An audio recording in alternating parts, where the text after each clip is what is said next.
In 1943, the United States military had a problem it couldn't solve with technology. Bombs missed. A lot. Even the most sophisticated bomb sight available couldn't reliably hit a moving ship from altitude. Electronic guidance systems existed, but were heavy, fragile, and easily jammed. Pilots flying close enough to guarantee accuracy were flying close enough to be shot down. The war needed a precision guidance system that was light, reliable, impossible to jam, and capable of recognizing a specific target under combat conditions. B.F. Skinner had one. It weighed about 13 ounces. It ate grain. It was a pigeon.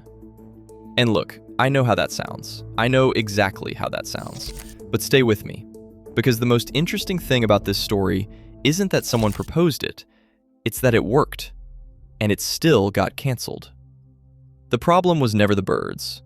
Burris Frederick Skinner was not an eccentric. That framing gets used a lot when people tell this story, and it consistently misses the point. Skinner was one of the most rigorous experimental psychologists in America, the man who had spent years demonstrating, through controlled experiments, that behavior could be shaped with extraordinary precision through reward and repetition. He called it operant conditioning. The basic idea was simple. An animal rewarded for a specific behavior will repeat it reliably, consistently, and under surprisingly extreme conditions. By 1940, Skinner had trained pigeons to perform tasks that seemed improbable. He would later teach them to play ping pong. He had already shown they could be trained to peck at a specific target and maintain that behavior under noise, vibration, pressure changes, and temperature extremes. He was watching newsreel footage of the German bombing of Warsaw in 1940 when the idea arrived. Pilots flying close enough to hit their targets were being shot down. Some form of remote guidance was essential, and Skinner realized that what the military was trying to build electronically, a system that could identify a target, track it, and correct the path of a missile toward it, he had already built biologically. The pigeon sees better than any sensor available in 1943. It can be trained to recognize a specific target. It maintains focus. It can't be jammed. It costs almost nothing. He started developing the system. The nose cone, he called it the pelican, after the bird whose beak can hold more than its belly can, housed 3 pigeons in separate compartments. Each bird looked at a small screen onto which a lens projected the image of the ground ahead of the missile. The pigeons had been trained, through weeks of conditioning, to peck at the target, a ship, a bridge, a building. As long as the target remained centered on the screen, the missile flew straight. When the image drifted toward the edge, meaning the missile was going off course, the pigeon pecked toward it, and that peck, through a pneumatic system connected to the flight controls, steered the missile back on track. 3 birds because one bird might blink, pause, or lose focus for a moment, long enough for a fast-moving missile to go dangerously off course. 3 birds meant a majority signal. If 2 pecked left and 1 pecked right, the missile went left. Skinner noted in his records that the minority bird was, in his words, punished for its minority opinion until it came around. The part nobody mentions enough. Skinner designed this whole system in a flour mill, with students, on a shoestring, while one of the largest wars in human history was being fought with billion-dollar logistics on every front. The scale of the mismatch between the ambition and the setting is almost funny, until you remember that the system actually worked. If you're finding this interesting, subscribe. It keeps the channel going and every single one matters.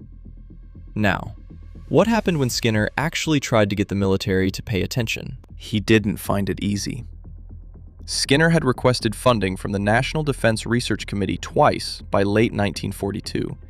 Twice the answer came back. The proposal did not warrant further development at this time. What rescued the project was a chain of events stranger than anything in the science itself. A young researcher, working on a separately improbable idea to steer torpedoes using dogs, went looking for an animal psychologist, ended up at Skinner's department at the University of Minnesota, heard about the pigeon work, and became enthusiastic enough to start pitching it himself. The project the official committee had rejected twice was kept alive by a man who was trying to build a dog torpedo. His efforts reached executives at General Mills, the breakfast cereal company, who provided Skinner with $5,000 and space in a flour mill to develop the concept far enough to make the case to the government. In June 1943, the Office of Scientific Research and Development awarded a contract of $25,000 to continue development. The project was real. The funding was real. The nose cone was real. General Mills was building missile guidance hardware in the same facilities where they made breakfast cereal, for a psychologist whose pilots weighed 13 ounces each. The demonstrations, by most accounts, were impressive. The pigeons tracked moving targets. They corrected for drift. Test results were promising enough to attract continued funding and keep the project alive through multiple rounds of military evaluation. The military observers watched. And then the project was canceled. The documented reason is one of the more quietly devastating sentences in the history of wartime research. Evaluators recorded that the proposal had not created confidence in the human observer. Not the system failed. Not the birds couldn't do it. The humans watching couldn't make themselves believe what they were seeing. Skinner was direct about this later. When we went to Washington with this plan, he said, we were not taken seriously. He understood exactly what had happened. The system had been evaluated not on its performance, but on its appearance. A pigeon in a missile nose cone, however precisely it performed, looked like the wrong answer. Consider what that actually required. Sitting in a room, watching something work, and concluding it couldn't be trusted because it looked strange. That's not a technical judgment. That's a failure of imagination dressed up as a technical judgment. And the distinction matters. Project Pigeon was canceled in October 1944. The Navy revived it in 1948 as Project Orcon, Organic Control. The pigeons performed well again. The project was canceled again in 1953 when electronic guidance systems had finally matured to the point where they were reliable enough to make the biological alternative unnecessary. In 2024, 80 years after the project was first canceled, the Ig Nobel Peace Prize was awarded for Project Pigeon.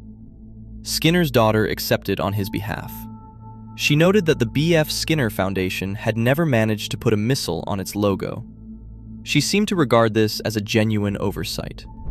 Project Pigeon is remembered, when it's remembered at all, as a wartime curiosity. A footnote. Evidence that desperate times produced desperate ideas. That reading is too easy. The system worked. The birds were reliable. The project was seriously funded, seriously tested, and seriously canceled. Not because of what the data showed, but because of what the idea looked like. In wartime, when decisions move fast and the stakes are total, that gap between performance and appearance can be the whole story. One of the strangest serious guidance projects America funded in the Second World War was canceled not because it failed. It was canceled because nobody in the room could get comfortable with the answer. The birds were fine. The problem was the humans. Thanks for watching. If you want more of these, the strange machines, the ideas that worked but looked wrong, the hidden systems behind the history you already know, subscribe and leave a comment. Tell me what you think should get an episode. I read every one. See you next time.